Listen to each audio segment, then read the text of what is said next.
comic book fans, welcome to another exciting edition of Cammy's Comic Corner. I'm your host as always, Cammy.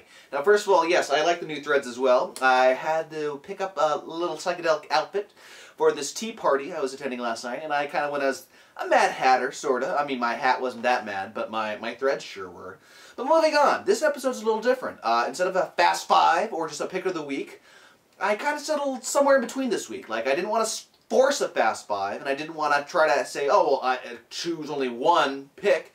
So I'm just going to be talking about 3 books this week that I really enjoyed. I didn't, love it so much to become a pick, and I didn't think it was okay enough just to have 2 others tacked on for a Fast Five, like I explained before. So let's move on to the first pick. From Marvel, we have Annihilators #1. It's written by Abnett and Landing, and then art by Tan and Eng Huat. So I'm sure I just butchered that name. But basically a Bettery Bill, Runner the Accuser, Gladiator, Silver Surfer, Quasar, and they get their asses handed to them by Icon, the supposed greatest living space knight.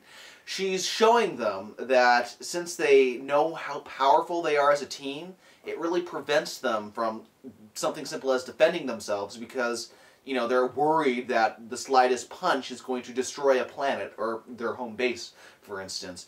And so then they start questioning whether they really should be a team together if they're so powerful and they're yet so careful about stepping on each other's toes. But mainly, the one issue that we see at the end of this story arc in particular is the dire wraiths in the Dark Nebula are starting to emerge and become a problem again. Mainly this Dr. Dread, he's introducing this black star that is going to invade Galador, and then all these dire wraiths are going to come out and be a big problem. Icon can't believe it, and the Annihilators seem to not have a game plan so far. So it's a really interesting first issue. You get a great second story in this issue because it's $5 and you're like, whoa, what do I get if I'm spending $5 on something this big? It's a nice little Rocket Raccoon and Groot mini little backup story, and how Rocket Raccoon isn't adjusting to regular life and he really wants to go see what his pal Groot's up to. So it's good fun. $5, yes, a little steep, but if you were a fan of this whole Guardians of the Galaxy and kind of Annihilator team lineup, you'll enjoy this issue, I think. Next up, from IDW, we have Locke Key, Keys to the Kingdom #5.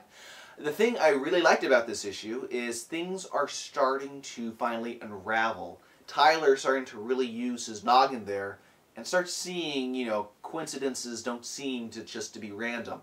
After he sees Brian in the hospital and they're talking about the attacker and Brian's description about some young teenage kid with black hair, a piercing of some sort, and one that his uncle just suggests a lip piercing, and then that automatically makes him think of Zach, and he's thinking, wait a minute, let me start doing some homework. And once he goes through the whole calendar of February and seeing, okay, like we battled, the Vine creatures here, we battled this there, all on weekends when Zach is supposedly off in Boston on some research paper.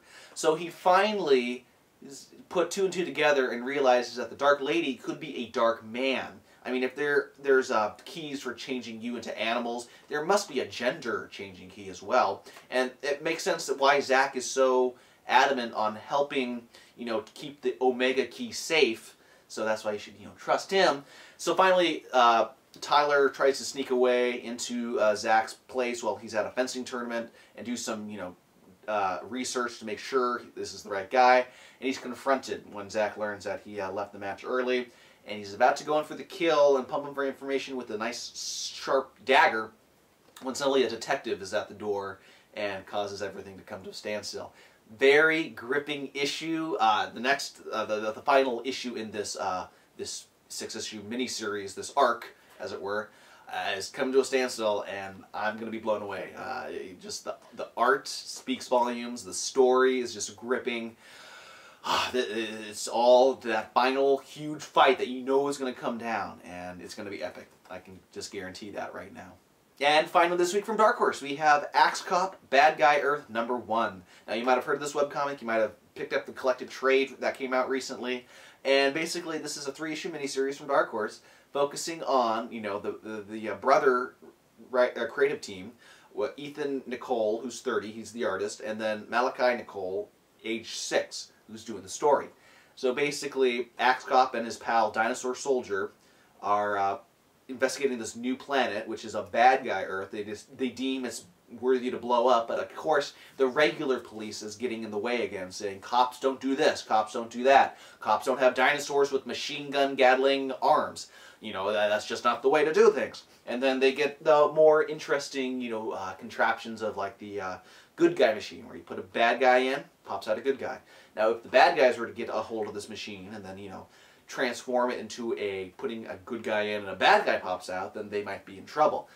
But just the creative mind of a 6-year-old giving us these just wild and wacky stories. You don't know what's going to happen when reading this issue. You have no clue what's coming next, because all these things just get thrown at you, and a lot of it stinks. And that's what makes it so entertaining, because you don't have to go with the, okay, heroes sees a problem, hero's going to face the villain, villain's defeated.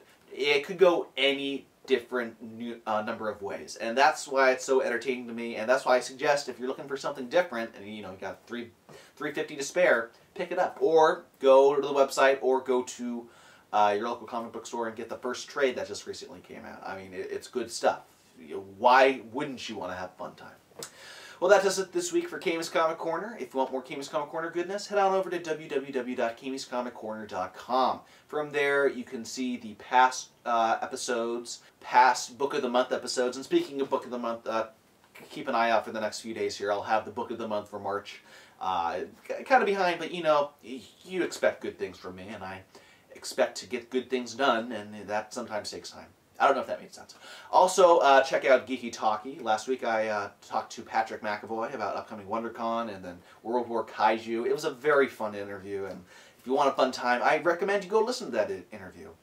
And then finally, don't forget to leave a review on iTunes. Go download the app on iTunes or on the Android market.